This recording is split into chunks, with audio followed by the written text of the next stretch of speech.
ಸ್ನೇಹಿತರೆ ನಮಸ್ಕಾರ, ನಾನು ನಿಮ್ಮ ರಾಕೇಶ್ ಆರುಂಡಿ. ಮೊಬೈಲ್ ಕೈಯಲ್ಲಿದೆ, ಇಂಟರ್ನೆಟ್ ಫ್ರೀ ಆಗಿದೆ ಅಂತ ಇನ್ಸ್ಟಾಗ್ರಾಮ್ ಮುಂದೆ ನಿಂತ್ಕೊಂಡು ತರಹೇವಾರಿ ಹುಚ್ಚಾಟ ಆಡೋ ಪ್ರಾಣಿಗಳ ಸಂಖ್ಯೆ ದಿನದಿನಕ್ಕೂ ಜಾಸ್ತಿ ಆಗ್ತಾ ಇದೆ. ಅದರಲ್ಲೂ ಕೂಡ ನಮ್ಮ ಇವತ್ತಿನ ಹೀರೋ ಮಂಜಣ್ಣ. ಭಾಳ ಜನಕ್ಕೆ ಗೊತ್ತಿರಲಿಕ್ಕಿಲ್ಲ, ಇನ್ಸ್ಟಾಗ್ರಾಮ್ನಲ್ಲಿ ಮೂತಿ ಕಣ್ಣು ಎಲ್ಲವನ್ನೂ ಒಂದೇ ಸಲ ಅಲುಗಾಡಿಸ್ತಾ ಅಮುಕು ಡುಮುಕು ಧೀಮ್ ತನನ ಅಂತ ಜನಗಳ ನೆಮ್ಮದಿನ ಅಮುಕ್ತಾ ಇದ್ನಲ್ಲ, ಅದೇ ಮಂಜಣ್ಣನ ಸ್ಟೋರಿ.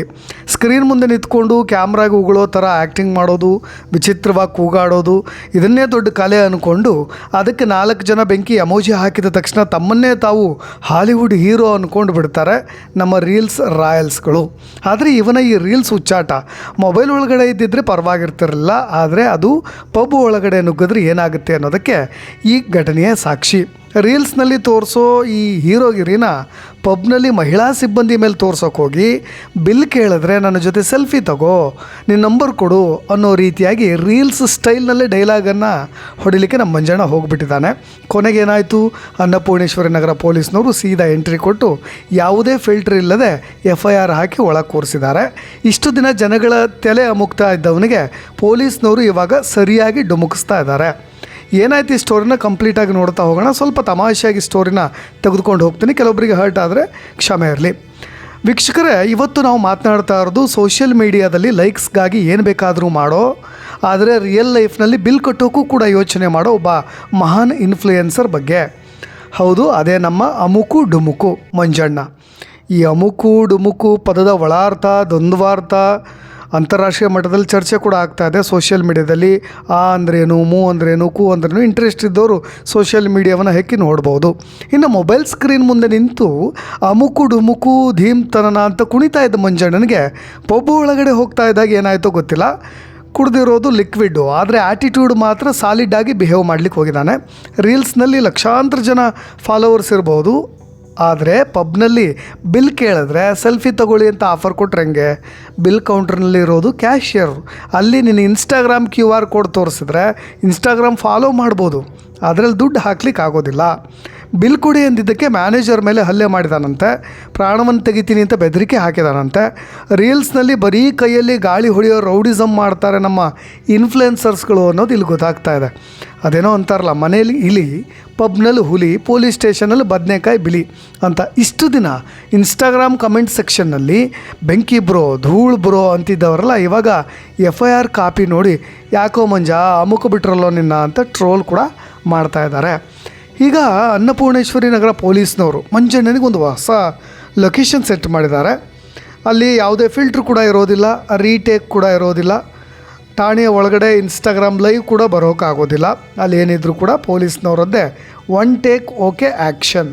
ಅಲ್ಲಿ ಇನ್ನು ಮುಂದೆ ಮಂಜಣ್ಣ ಯಾವ ರೀಲ್ಸ್ ಮಾಡ್ತಾರೋ ಗೊತ್ತಿಲ್ಲ. ಬಹುಶಃ ಅಮುಕು ಡುಮುಕು ಲಾಕಪ್ ಒಳಗಡೆ ಕಂಬಿ ಎಣಿಸೋ ಫಟಾಫಟ್ ಅಂತ ಹೊಸ ಸಾಂಗ್ ಟ್ರೆಂಡ್ ಆದರೂ ಕೂಡ ಆಗಬಹುದು. ಇನ್ಸ್ಟಾಗ್ರಾಮ್ನಲ್ಲಿ 2 ಲಕ್ಷಕ್ಕೂ ಅಧಿಕ ಫಾಲೋವರ್ಸ್ ಹೊಂದಿರೋ ಈ ಲವ್ಲಿ ಮಂಜ ಡಿಜಿಟಲ್ ಕ್ರಿಯೇಟರ್ ಅಂತೆ. ಜುಲೈ 9 ರಾತ್ರಿ ಬೆಂಗಳೂರಿನ ಪಬ್ ಒಂದರಲ್ಲಿ ಪ್ರಮೋಷನ್ ಶೋ ಇತ್ತು ಅಂತ ಹೋಗಿದ್ದಾನೆ. ಆದರೆ ಅಲ್ಲಿ ಕುಡ್ದಿದ್ದು ಲಿಕ್ವಿಡ್ ಅಲ್ವಾ, ಸ್ವಲ್ಪ ಆ್ಯಟಿಟ್ಯೂಡ್ ತೋರಿಸಿ ಮಹಿಳಾ ಸರ್ವರ್ ಮೇಲೆ ಬಿಲ್ ಕೇಳಿದೆ ತಡ ಅವ್ರ ವಿರುದ್ಧವಾಗಿ ರೀಲ್ಸ್ ರೌಡಿಸಮ್ ಎಚ್ಚರಗೊಂಡು ಬಿಟ್ಟನೋ ಏನೋ ಗೊತ್ತಿಲ್ಲ. ಆವಾಗ ಕೆಟ್ಟದಾಗಿ ಅಸಭ್ಯವಾಗಿ ವರ್ತಿಸೋಕೆ ಶುರು ಮಾಡಿಬಿಟ್ಟಿದ್ದಾನೆ.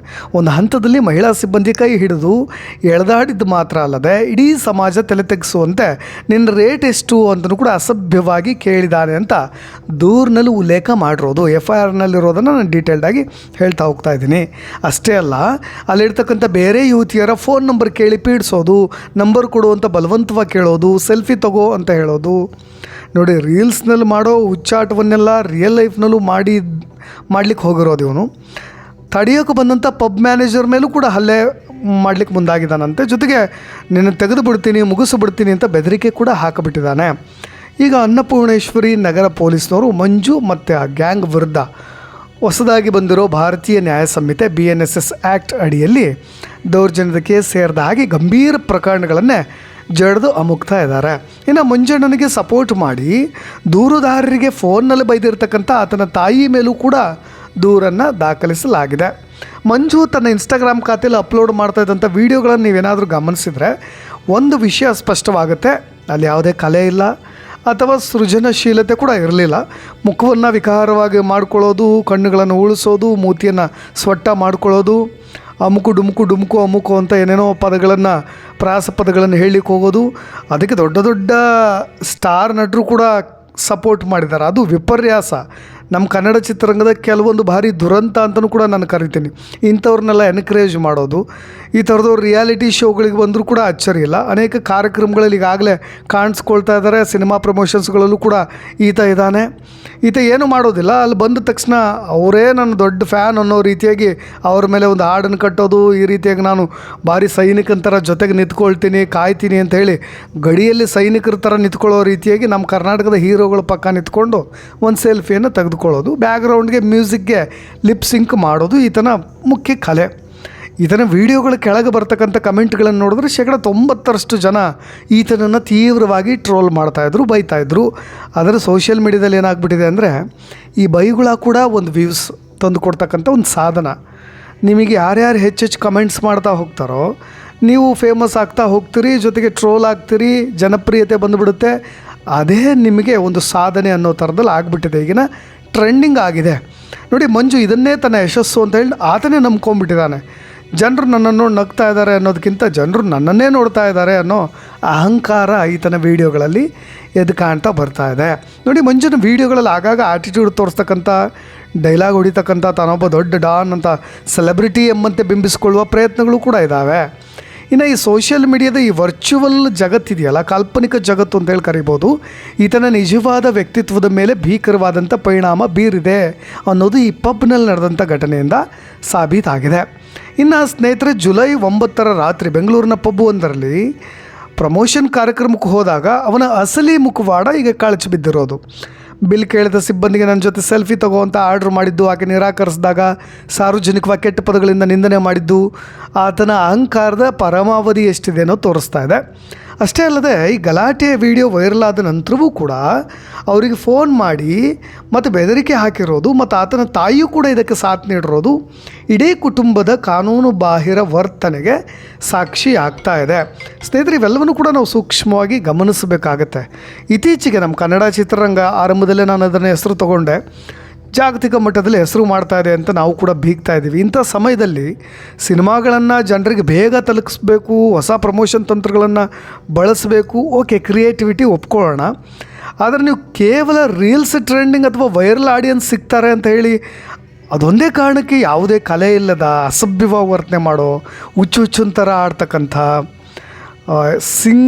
ಸಿಂಪಲ್ ಪ್ರಾಸಗಳನ್ನು ಹೇಳಿಬಿಟ್ರೆ ಸಾಕು, ಅದನ್ನು ನನಗೆ ತಮಾಷೆ ಅಂತ ಅನಿಸ್ಬಿಡುತ್ತೆ. ಕೆಲವೊಬ್ಬರು ಎಂತೆಂಥ ಕವಿಗಳಿರ್ತಕ್ಕಂಥ ನಾಡಿದ್ದು, ಎಂತೆಂಥ ಸಾಹಿತಿಗಳಿದ್ದಾರೆ.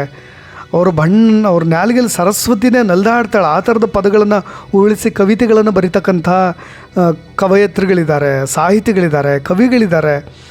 ಅಂತಹ ನೆಲದಲ್ಲಿ ಒಂದು ಸಣ್ಣ ಸಿಂಪಲ್, ನಾನು ಹೂರು, ಕೇರಿ, ಬಾರೋ, ಹೋಗೋ ಈ ಥರ ಸಣ್ಣ ಪ್ರಾಸಗಳನ್ನು ಬಳಸಿ ಸಿನಿಮಾ ಪ್ರಮೋಷನ್ಸ್ಗಳು ಮಾಡ್ತಕ್ಕಂಥವ್ರನ್ನ ನೀವು ರಿಯಾಲಿಟಿ ಶೋಗಳಲ್ಲಿ ಕೂರಿಸಿ, ಬಿಗ್ ಬಾಸ್ವರೆಗೂ ಕರೆಸಿ ಅವ್ರನ್ನೇ ಪ್ರಚಾರ ಪ್ರಿಯರನ್ನಾಗಿ ನಿಮ್ಮ ಸಿನಿಮಾಗಳಲ್ಲಿ ಬೆಳೆಸ್ಕೊಳ್ತೀರಿ ಅನ್ನೇ ನಿಮ್ಮ ಪಕ್ಕದಲ್ಲೂ ಕೂಡ ಕೂರಿಸ್ಕೊಳ್ತೀರಿ. ಅದಕ್ಕೂ ಮುನ್ನ 10 ಬಾರಿ ಯೋಚಿಸ್ಬೇಕು ನೀವು. ನೋಡಿ, ನೀವು ವರ್ಷಗಟ್ಟಲೆ ಬಿಸಿಲು ಮಳೆ ಅನ್ನೋದು ಕಷ್ಟಪಟ್ಟು ನಟನೆ ಮಾಡಿ ಜನಮನ ಗೆದ್ದು ಸ್ಟಾರ್ ಪಟ್ಟ ಗಳಿಸಿರ್ತೀರಿ. ಲಕ್ಷಾಂತರ ಅಭಿಮಾನಿಗಳು ನಿಮ್ಮನ್ನು ಮಾದರಿಯಾಗಿ ನೋಡ್ತಾರೆ. ಆದರೆ ಕೇವಲ 30 ಸೆಕೆಂಡ್ ಮುಖ ಸೊಟ್ಟಿಗೆ ಮಾಡಿ ಸಮಾಜಕ್ಕೆ ಯಾವುದೇ ಉಪಯುಕ್ತ ಸಂದೇಶ ನೀಡಿದಂಥ ಅಮುಕು ಥರದ ವ್ಯಕ್ತಿಗಳ ಜೊತೆ ನೀವು ರೀಲ್ಸ್ ಮಾಡಿದ್ರೆ ನಿಮ್ಮ ಸಿನಿಮಾಗೆ ಬರೋ ಗೌರವಕ್ಕಿಂತ ನೆಗೆಟಿವಿಟಿಯೇ ಜಾಸ್ತಿ ಆಗುತ್ತೆ. ಕೇವಲ 2 ದಿನದ ವ್ಯೂಸ್ಗೋಸ್ಕರ ನಿಮ್ಮ ಇಷ್ಟು ವರ್ಷಗಳ ಘನತೆಯನ್ನು ಪಣಕ್ಕಿಡೋಕ್ಕೆ ಹೋಗಬೇಡಿ ಸಿನಿಮಾದವರು ಕೆಲವೊಬ್ಬರು. ಇನ್ನು ಸೋಷಿಯಲ್ ಮೀಡ್ಯಾದಲ್ಲಿ ಇಂಥ ವ್ಯಕ್ತಿಗಳಿಗೆ ಸಿಗೋ 90% ವ್ಯೂಸ್ ಕೇವಲ ಟ್ರೋಲ್ ಮತ್ತು ಬೈಗುಳದಿಂದ ಬಂದಿರುತ್ತೆ. ಇಂಥ ನೆಗೆಟಿವಿಟಿ ಪಬ್ಲಿಸಿಟಿಯನ್ನೇ ಬಂಡವಾಳ ಮಾಡಿಕೊಂಡವ್ರನ್ನ ನೀವು ಸಿನಿಮಾ ವೇದಿಕೆ ಕರೆತಂದಾಗ ಸಮಾಜಕ್ಕೂ ಕೂಡ ತಪ್ಪು ಸಂದೇಶ ಹೋಗಬಹುದು. ನಾವು ಎಷ್ಟೇ ಹುಚ್ಚಾಟ ಆಡಿದ್ರು ಸ್ಟಾರ್ ನಟರು ನಮ್ಮನ್ನು ಕರೀತಾರೆ ಅನ್ನೋ ಅಹಂಕಾರ ಅವ್ರನ್ನ ಇನ್ನೊಂದು ಹಂತಕ್ಕೆ ತೆಗೆದುಕೊಂಡು ಹೋಗ್ಬಿಡುತ್ತೆ. ಏನು ಬೇಕಾದೇ ಮಾಡಲಿಕ್ಕೆ ಹೋಗ್ಬಿಡ್ತಾರೆ. ನಿಮಗೆ ಕನ್ನಡದ ನೆಲದಲ್ಲಿ ಎಷ್ಟೋ ಅದ್ಭುತ ರಂಗಭೂಮಿ ಕಲಾವಿದರಿದ್ದಾರೆ, ಮಿಮಿಕ್ರಿ ಆರ್ಟಿಸ್ಟ್ಗಳಿದ್ದಾರೆ, ನಿಜವಾದ ಕಲೆ ಇಟ್ಕೊಂಡು ಡಿಜಿಟಲ್ ಪ್ಲಾಟ್ಫಾರ್ಮ್ನಲ್ಲಿ ಒದಾಡ್ತಾರೋ ಯುವ ಪ್ರತಿಭೆಗಳಿದ್ದಾರೆ.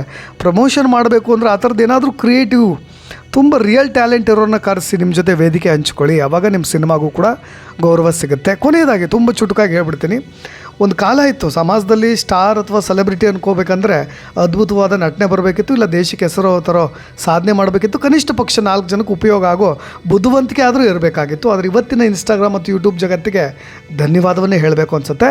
ಯಾಕೆಂದರೆ ಇವತ್ತು ನೀವು ಸೆಲೆಬ್ರಿಟಿ ಆಗಬೇಕಿದ್ರೆ ಬುದ್ಧಿ, ವಿದ್ಯೆ, ಕಲೆ ಯಾವುದು ಬೇಡ, ಜಸ್ಟ್ ಜೇಬಲ್ಲೊಂದು ಸ್ಮಾರ್ಟ್ಫೋನ್, ಫ್ರೀ ಇಂಟರ್ನೆಟ್, ಮುಖವನ್ನು ಎಷ್ಟು ಸಾಧ್ಯವೋ ಅಷ್ಟು ವಿಕಾರವ ಮಾಡಿಕೊಂಡು ಬಾಯಿಗೆ ಬಂದಿದ್ದನ್ನೇ ಆಡಿಬಿಟ್ರೆ ಮುಗ್ದೆ ಹೋಯಿತು. ರಾತ್ರಿ ಮಹಾನ್ ಇನ್ಫ್ಲುಯೆನ್ಸರ್ ಆಗಿಬಿಡ್ತೀರಿ. ಕೊನೆಯದಾಗಿ ಅಮುಕು ಡುಮುಕು ಮಂಜಣ್ಣನ ಯಶಸ್ಸಿನ ಸೀಕ್ರೆಟ್ ನೋಡಿದ್ರೆ ಇವತ್ತಿನ ಸೋಷಿಯಲ್ ಮೀಡಿಯಾ ವ್ಯವಸ್ಥೆ ಎಷ್ಟು ದಿವಾಳಿ ಆಗಿದೆ ಅನ್ನೋದು ಗೊತ್ತಾಗುತ್ತೆ. ನಿಮ್ಮ ವ್ಯಕ್ತಿತ್ವಕ್ಕೆ ಸಂಸ್ಕಾರವನ್ನು ಕೊಡಲಿಕ್ಕೆ ಅಥವಾ ನಿಮ್ಮ ವ್ಯಕ್ತಿತ್ವಕ್ಕೆ ಘನತೆಯನ್ನು ತಂದು ಕೊಡಲಿಕ್ಕೆ ಇನ್ಸ್ಟಾಗ್ರಾಮ್ ಲೈಕ್ಸ್ ಮತ್ತು ವ್ಯೂಸ್ ಬೇಕಾಗಿಲ್ಲ. ನೋಡಿ, ಪಬ್ನ ಮಹಿಳಾ ಸಿಬ್ಬಂದಿ ಜೊತೆ ನಡೆದಂಥ ಒಂದು ಘಟನೆ ಇನ್ಸ್ಟಾಗ್ರಾಮ್ನ 2 ಲಕ್ಷ ಫಾಲೋವರ್ಸ್ ಕಟ್ಕೊಟ್ಟ ಇಡೀ ಸಾಮ್ರಾಜ್ಯವನ್ನು ಒಂದು ರಾತ್ರಿಯಲ್ಲಿ ಮಣ್ಣು ಮುಕ್ಕಿಸ್ತು. ಸೋಷಿಯಲ್ ಮೀಡಿಯಾದಲ್ಲಿ ಸ್ಟಾರ್ ಆಗೋ ಮುನ್ನ ನೈಜ ಜೀವನದಲ್ಲಿ ಒಬ್ಬ ಮನುಷ್ಯನಾಗಿ ಬದುಕೋದನ್ನು ಕಲಿಬೇಕಾಗತ್ತೆ. ಇಲ್ಲದಿದ್ದರೆ ಇನ್ಸ್ಟಾಗ್ರಾಮ್ ಬಯೋದಲ್ಲಿ ನೀವು ಬರೀತಕ್ಕಂಥ ಟ್ರೆಂಡಿಂಗ್ ಅನ್ನೋ ಪದ ಪೊಲೀಸ್ ರೆಕಾರ್ಡ್ನಲ್ಲಿ ವಾಂಟೆಡ್ ಆಗಿಬಿಡುತ್ತೆ ಅಂತ ಹೇಳ್ತಾ ಈ ಸ್ಟೋರಿನ ಮುಗಿಸ್ತಾ ಇದ್ದೀನಿ. ಧನ್ಯವಾದ.